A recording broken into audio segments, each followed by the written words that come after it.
Again, lots of parents and students enjoying the first round of state playoffs tonight. At least they are staying dry. Yeah, and if you couldn't get out, you've come to the right place. Chris Francis has all the scores and highlights. Thank you, Aaron, for the plug. 16 teams in all 6 divisions.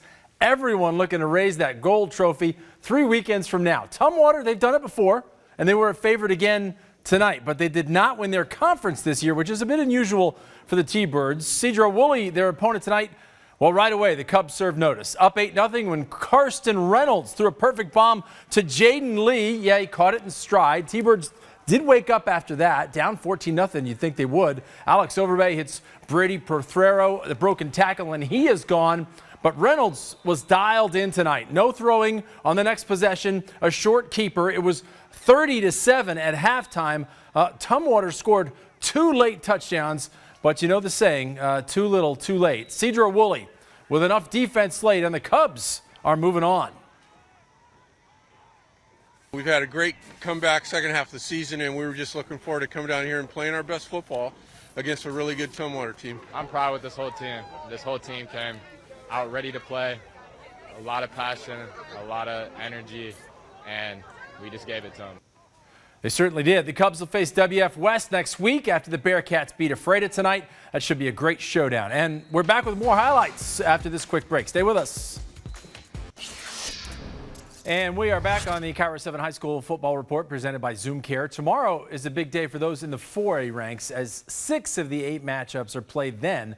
So that leaves 2 games tonight. In the first one, Lake Stevens beat North Creek, so they're moving on. And in the second game, Woodinville looking to pull another upset. Last week they took out Glacier Peak, but Sumner, they're playing at a different level. Trying to cash in early are the Falcons, but disaster on the snap. Instead of points, yeah, it's a turnover on downs at the 15. And that was costly. I mean, really costly, because the Spartans turned it into points. Matthew Spurbeck with a 6-yard run. It was 14-0.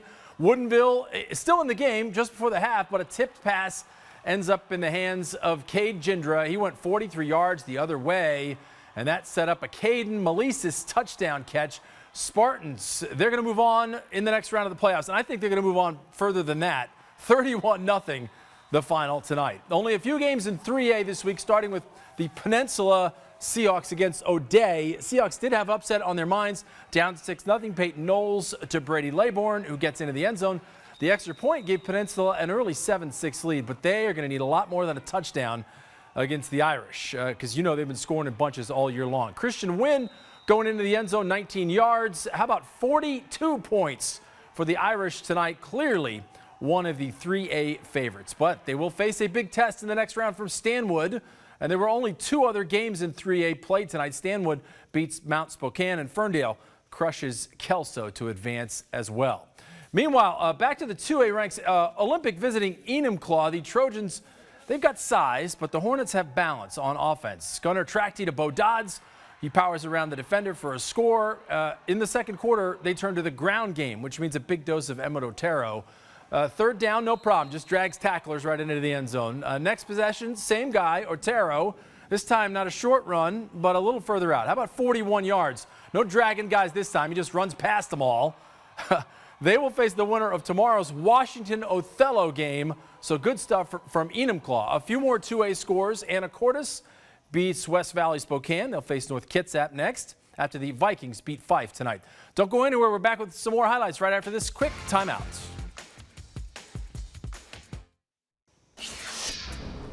All right, welcome back one more time on the KIRO 7 High School Football Report. Highline hosting the Washougal Panthers, and the Pirates looking for the first state playoff win since the 1960s. That's like 70 years, is that right? Rico Jerez Sosa found a gap. 70 years they haven't won a playoff game. 14 yards he is celebrating with his teammates. That tied it at 6. Hey, it went back and forth all night. The Pirates, though, stuck with that ground attack. There's Jerez Sosa again. 2 touchdowns for him. They pull off a nail-biter, 30-27. That is a great win, a historic win for Coach Cooper and the Pirates. All right, Eatonville, one of the top contenders for the 1A crown. They welcome Zilla tonight, and they did not treat them kindly. Dylan Norman bullying his way right up the middle from 10 yards out. That put Eatonville up 21-0 in the third. Yes, the Cruisers, they cruised tonight. Zilla just couldn't get anything going. Josiah Sonnenschen buried on the handoff, and then Max Henley with a huge hit and sack on Jaden Salme. So defense to go with the offense. Eatonville added one final score. The big tight end, Rolla Shrimpshire, made it 28-0. Rolla Shrimpshire, that's a great name. 8-1. The Cruisers move on to the next round. They will host Freeman next week after the Scotties knocked off Kings, and Mount Baker wins by 11 on the road in Tenino. Some would say that's a bit of an upset. And that is going to do it for our final Friday night show of the season. Lots more high school football coming up tomorrow, games around the region, playoff games, and then we will see you next Saturday night for the state quarterfinals. As always, for more scores and highlights, you can check out our website, KIRO7.com/sports. I'm Chris Francis. Thanks for watching, everybody.